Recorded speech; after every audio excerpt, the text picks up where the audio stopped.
Bali guys, nandito tayo sa abandonadong bahay na located sa Cavite.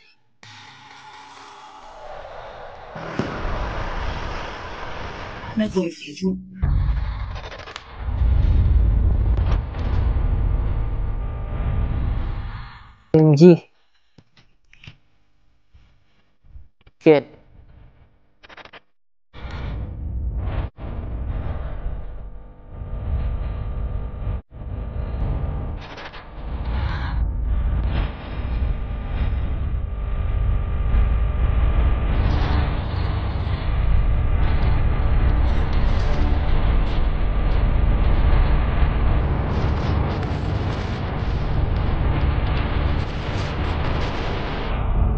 May pulis dito.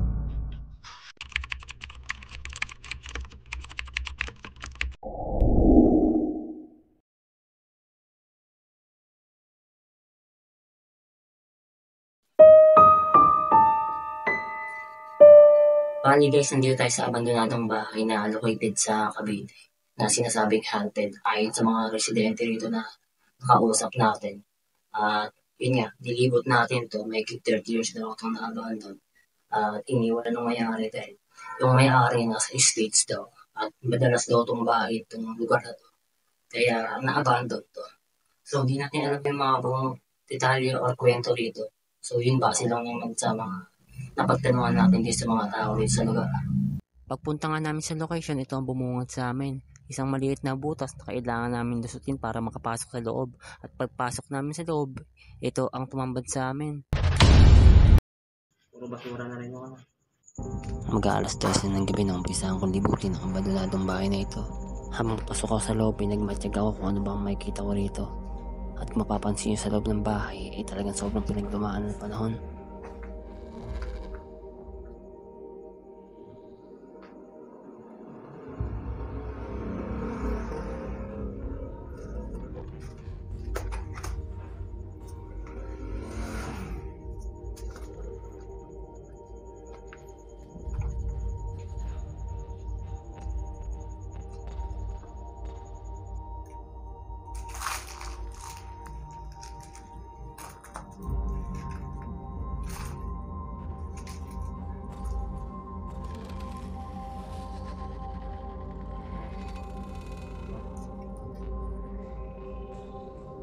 May terrace area sila dito. Pagpunta ko naman sa likod, ito ang tumambad sa akin. Isang bagsak na bubong dahil sa katagalan. OMG. Shit. Bagsak na yung ano nila rito. Bubong. Bali may mga tibag na rin ng bato galing sa taas. So delikado na umano dyan. Umapak dyan. Sobrang niluma na to ng panahon guys. Wow. May alarm bell sila dito. Meron silang fire alarm, no? Medyo malaki rin tong bahay na to guys.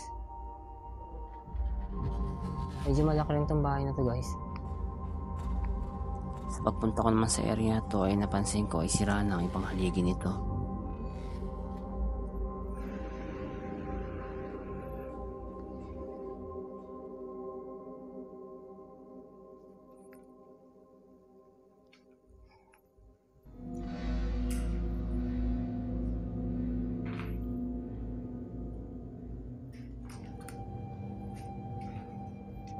May kwarto pa rin sila dito.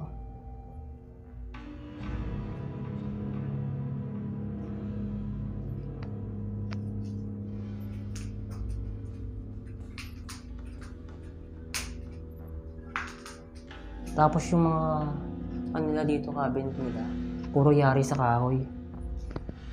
Tapos yung sahig nila mga binil. Mga tuklap na yung binil nila.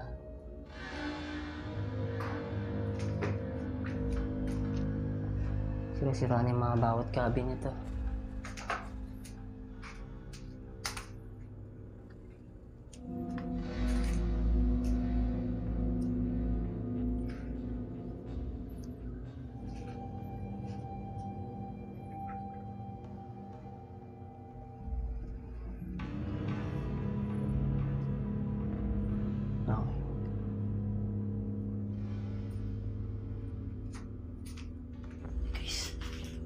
to. Okay yung mga salamin dito eh. Mga gamit to eh. May butol dito.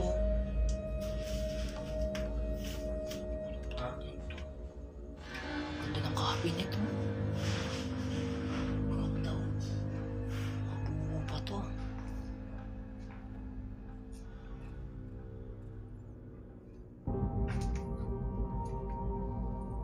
Tapos dito may maliit silang kwarto.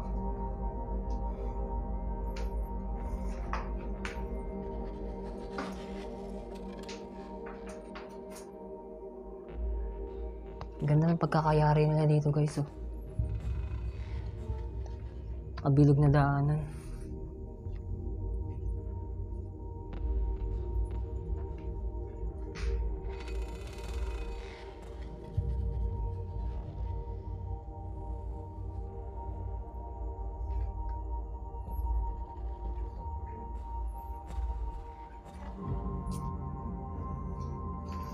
Mayroong prutas dito guys na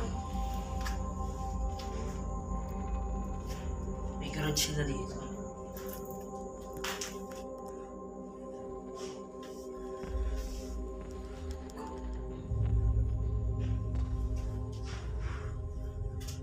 May mga buto rito.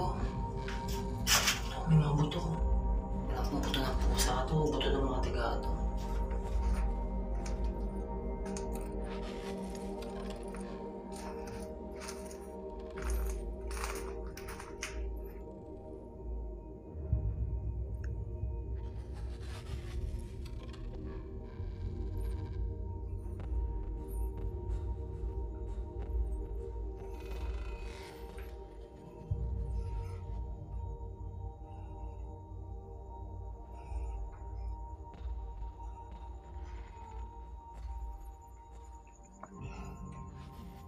Kailangan mo na ng sapot yung paligid oh.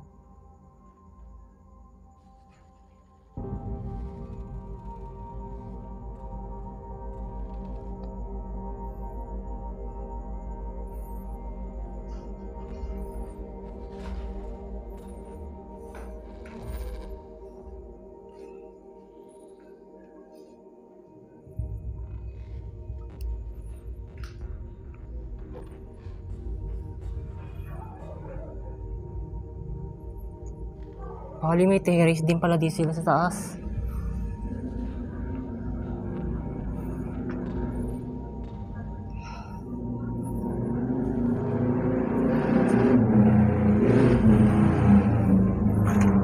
Makabasag na yung bawat ano nyo. Haligi nyo.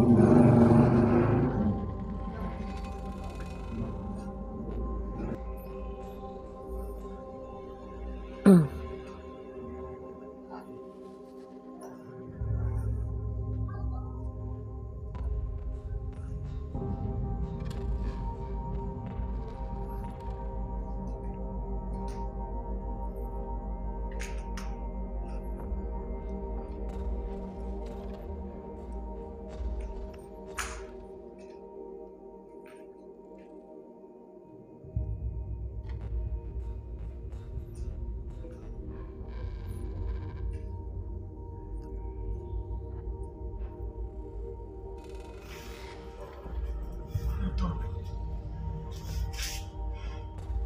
Patay namin yata ito. Dagaw. Tao.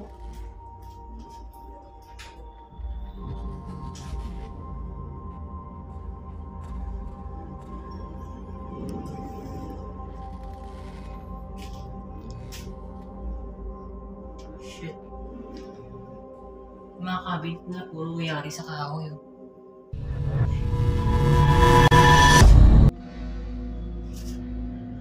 Ayan dito. Bakit ko saan ginagamit to?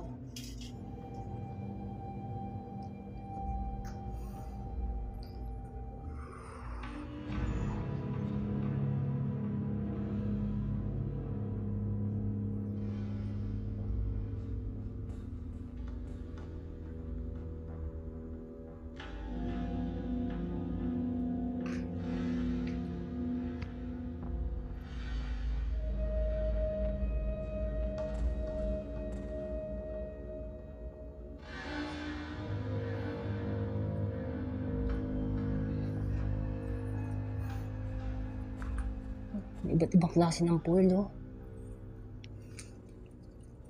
Guys, oh. Ano yun?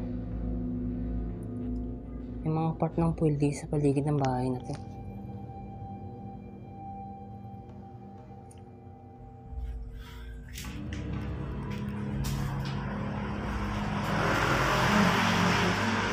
May foil dito.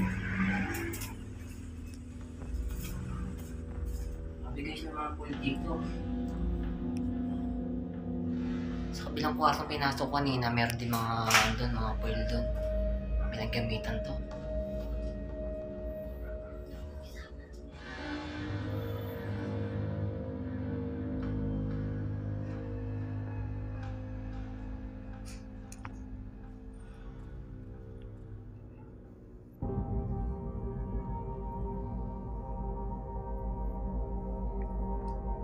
May mga nakalatag na karton dito. Siguro dito may mga natutulog rin sa umaga o sa araw.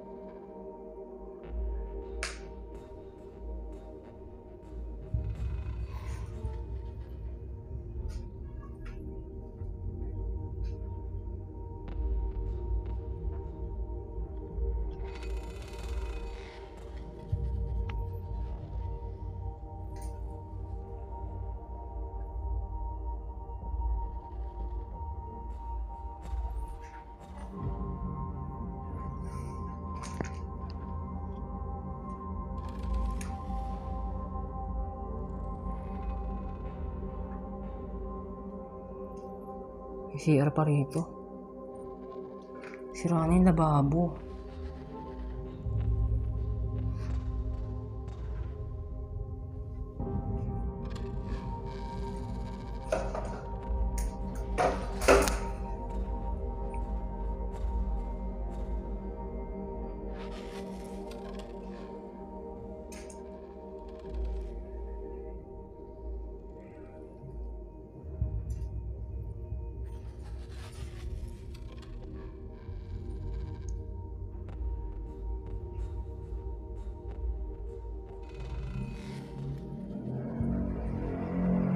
Makikita nyo sa bawat itsura ng kwarto na to, pare-pareho. Saka yung mga cabinet niya pare-pareho din. Oh.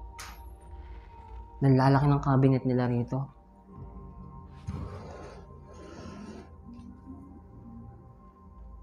Ito.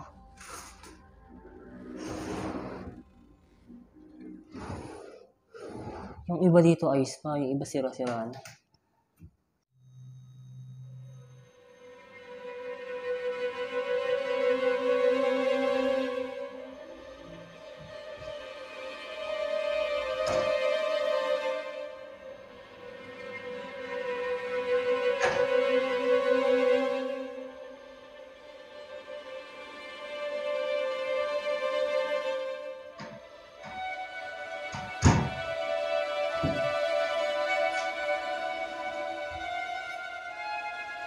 So guys, tapos tayo mag-explore sa abandonadong bahay at next naman natin yung paranormal activity. So let's go! Sa mga oras nga na ito ay inumpisahan namin i-set up ang mga dala namin equipment para sa gagawin naming paranormal activity. Ito dito po kami para hindi mambulako sa inyo. Gusto lang po namin nalaman kung meron ba naninirangan dito. Ako po si Jay, kasama ko si Reynald at saka si Paolo. Pwede kayo makipag-usap dito sa hawak kong aparato ngayon. Pwede rin kayo lumapit sa mga device na nilatang namin sa trade. Kung meron pa kami kasama ngayon dito, pwede ba kayo lumapit sa amin? Pwede ba kayo makipag-lumipit sa amin? Pwede mo ba ang lapitan ng mga aparato ng nilatang namin dito?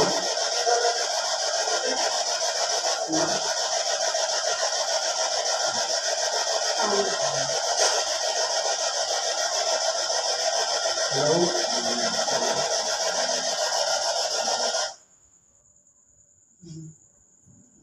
Ano salita?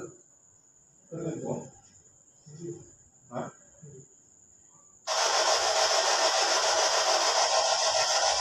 Hello? Wala ako, hindi ko siya nila ako. Ano pangalan mo?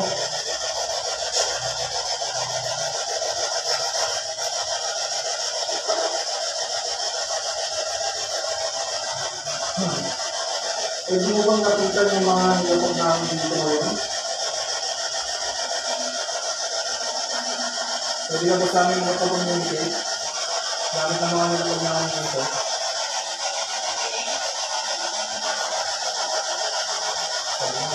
Ano? Pero ba siya? Hali na, ha? Hali na. Hindi naman yung busit eh.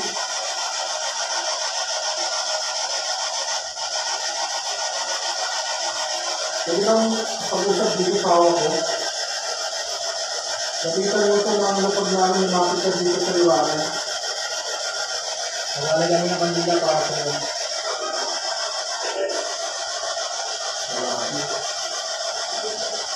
Ano pangalan mo? Pwede ka bang mag-usap dito sa awa ko ngayon?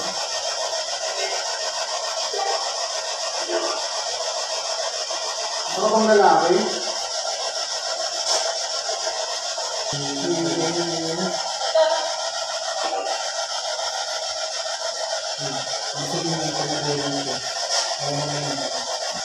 Antay na ang ubusin ang dila.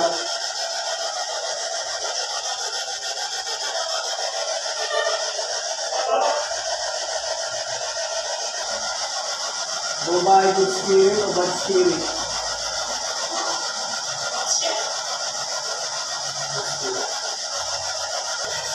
Pwede ka bang lumapit dito ngayon?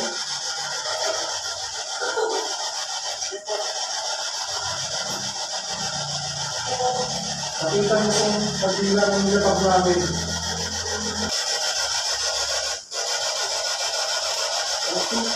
Ikaw ba yung napapagila dito sa nila? Pwede mo malapit dyan?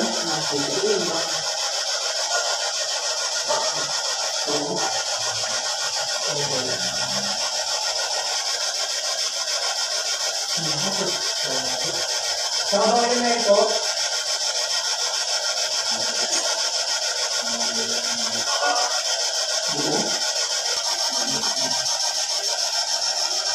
pwede ka pa ba lumapit dito sa amin?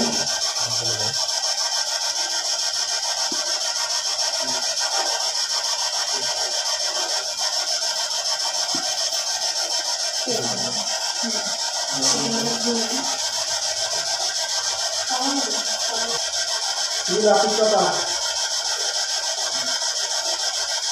Kuha ka ng energy dito sa amin.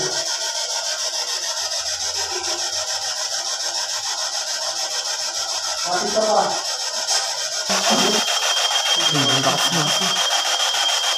Salita ka. At dito ay napagdesisyonan namin na hinto ng aming paranormal dahil sa critical reading ng EMF na hindi na maganda sa lugar na yun.